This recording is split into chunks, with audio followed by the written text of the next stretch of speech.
Every problem has a character. Every problem has a lineage, a genetic lineage. Every problem has a trinomial or maybe quadrinomial nomenclature.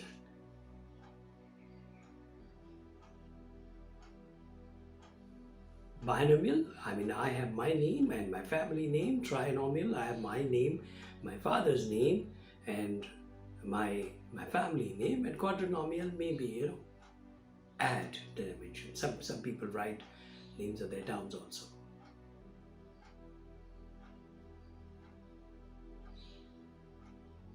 Quadrinomial. So probably these problems have a lineage. They have a pedigree. They have a creed. They have a religion.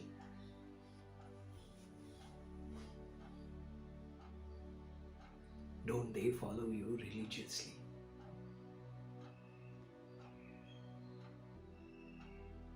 Don't they follow you religiously? I think I'm making a very ugly use of the word follow.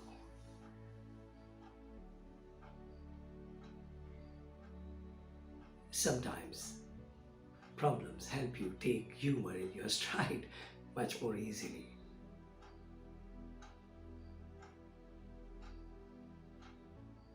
Much more easily. Don't problems follow you religiously? Don't problems follow you religiously? So we are not the only religious people who follow a certain religion. So if you like it, probably you can convert these problems as the acts of spirituality to test your might. An act of spirituality. That's why many problems come from outside. Many problems come from outside. Though I strongly believe majority of the problems are born out of our own creations. And they might be creation of your mind, your aspirations, your ideas, your love, your objectives and your desires and your passions, irrepressible ideas. That's being a good boy, I tell you. If that is so. And then some other problems would come out of your own insipid character. You're jolly well going into a ditch, slipping into a ditch, but you're not willing to leave what you have in hand and save yourself. Imagine you're carrying a 10-liter bucket with you and you start sinking. That 10-liter bucket is now a liability for you. You'll slip faster and you'll have a mightier fall. And probably you may not be able to get out of that again till somebody sees that and draws you out of that ditch. We are unwilling to react. That's very insipid nature in us. That the problems balloon. And what happens in a balloon? Just that air that is filled in an appropriate manner under high pressure can give you a slap if the balloon breaks here. It can give you a slap. Theoretically, since pressure, temperature and volume are in correspondence with each other, theoretically, since pressure, volume and temperature are in correspondence with each other, a balloon burst on your cheek can give you a burn.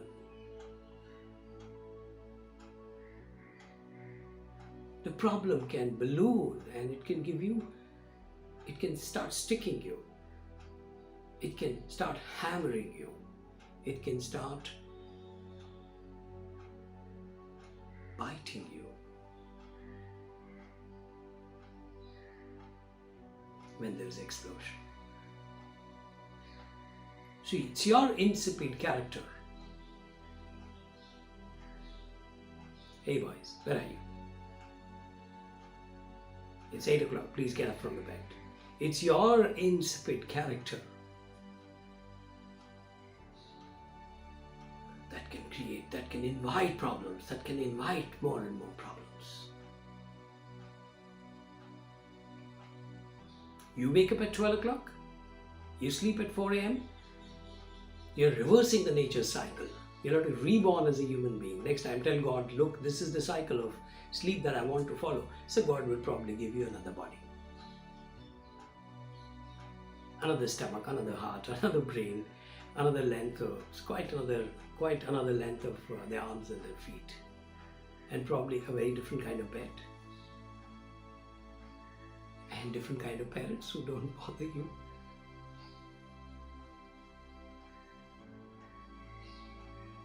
That insipidity makes me feel very nervous. As a parent, as a teacher, as the head of my office, as a writer, as a dramatist, as a communicator, as a consultant, as a counselor, as a personality doctor, it makes me feel very insecure. That you have a problem right next to you. Why don't you react? And we have a funny system. India is one of the most talkative countries in the world. Most talkative countries. We have hordes of people around us, isn't it? Even if you don't want them to listen, they will listen to you. So eavesdropping is a social problem, not a social crime. In India, we have numbers all around us. Well, being an over-communicated society, what happens is we feel telling somebody that I have a problem is a big problem for us. Telling somebody that I have a problem is a very big problem for us. To find that person, and that person who listens to you is your friend, I think you are demeaning friendship.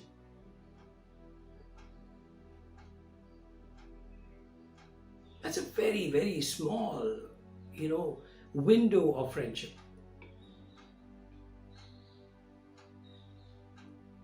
To get somebody to listen to your problems is your problem. And worse, when you get that and he's heard you quietly, you feel your problem is over. Oh, how dare you? How dare you think your problem is over because somebody has heard your problem? You don't understand his competency at all. You don't know whether he understands your subject. You don't know whether he'll understand the content. Yet, he becomes your problem solver. So, you're doing two ways, crime two ways. A wrong person is given a wrong responsibility, and you have permanently believed your problem is over.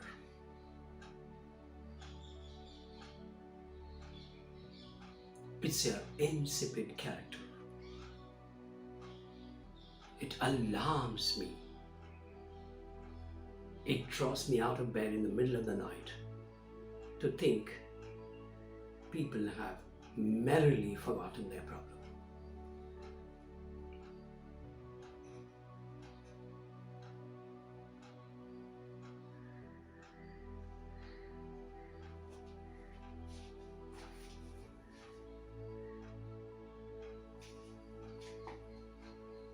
Coming back to this issue, problems are characteristic. And the kind of problems that you're surrounded with,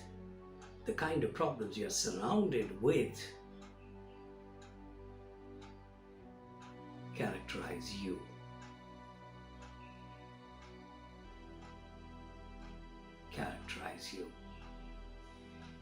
Please don't take my statement as a clue to your brand building problems. Please. That's a very minor use.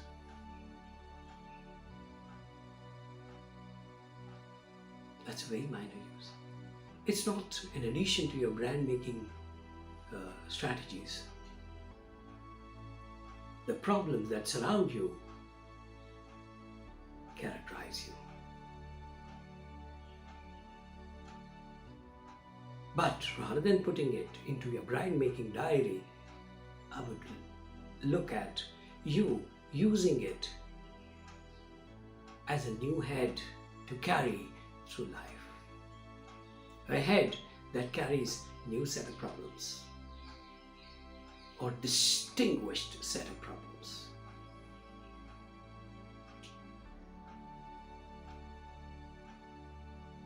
A distinguished set of problems.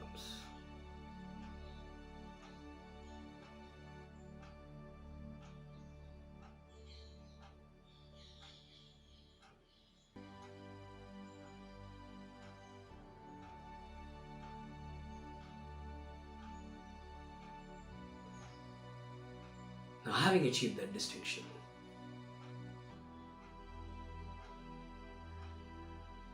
of knowing how problems distinguish you, having achieved that, it's time to take a small break.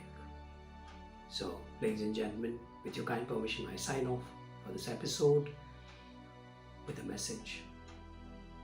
Come to problem solving. Come to life.